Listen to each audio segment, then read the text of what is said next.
You were able to finally see your son. What was that like? It was an emotional moment. It was something I had wanted desperately to do since June 9th when the story first broke. And to see him walk into the room, I was already present where we were going to meet initially. It was really uplifting. Was this the first time you've actually been able to talk to him directly? Yes, yes. I'm not going to obviously ask you details about where he's staying, or even if you knew that, because I don't want to, obviously, you don't want to do anything that's going to endanger his safety or locate him. But what can you say about his life there? I think it's very good. I was persistent in saying, Ed, I don't want you to tell me what you think I want to hear. Are you okay?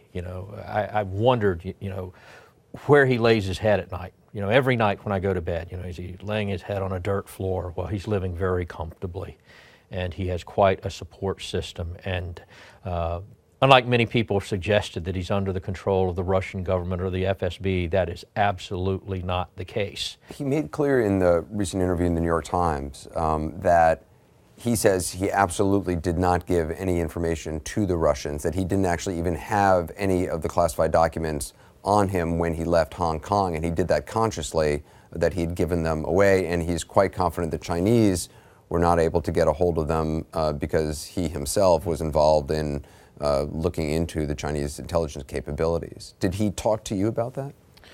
Yes, he did. I asked about that, and I can tell you that on day one, when my son, the news broke on June 9th, June 10th, the FBI was in my home.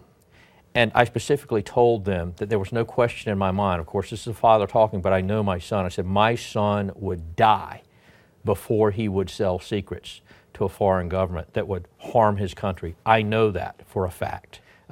His intention, if it was to profit, he would be in a much different circumstance now. If his desire was to profit from this, he would have already signed a book deal. He's not interested in doing that at this point in time. He could have gone on television programs, probably been paid by some television programs around the world and done stuff, and he hasn't done any of that. Absolutely, absolutely. He told me through other communications long ago, and again, as Dad, I did not do this to be safe. You need to let everyone know, don't worry about me. I'm committed to this. I didn't do this to be safe. I did it because it's the right thing to do. I could not live with what I've been exposed to, live the rest of his life with that, knowing that he did not share that. Does he have any regrets at this point? He said he has absolutely no regrets, none. It sounds like your son, or that the information your son has given to Glenn Greenwald and others, that there is still a lot more still to come. I mean, Glenn Greenwald said it on this program just, I think it was last night, saying there's a lot more information he is still going through, a lot more information that will surprise a lot of people. Right. Glenn has that. My understanding, the New York Times has information, ProPublica, the Guardian.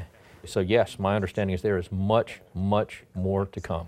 There are a lot of people out there who still believe your son committed treason. Your son has done something which has done real damage to the real interest of the United States of America. After seeing him, what do you say to those people? What I would say to them is, you have a right to your opinion, but I would ask that you make sure that it's an informed opinion. And the problem is at this point is they don't have all the facts, nor do I.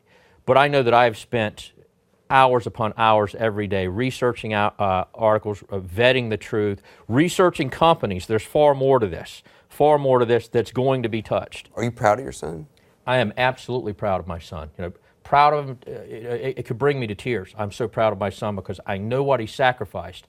I know who he is. I held him as a child. He's the same person. He's a man of character, and no matter what happens, I know he loves his country. I know he's a humanist. I know that he is not so ethnocentric or blinded by nationalism that he looks at people in other countries as something less, that he looks at us as we are exceptional to the degree that others are lesser than us. What did you say to him when you left him? And how do you say goodbye it occurred in a situation like that? Pretty quickly, but it was just, again, it was the same way we left one another back in April when we were in the shadow of the NSA, the last time I'd seen him in the States, is we hugged, It was, I love you, Dad. I love you, son. But I know I'll see him again.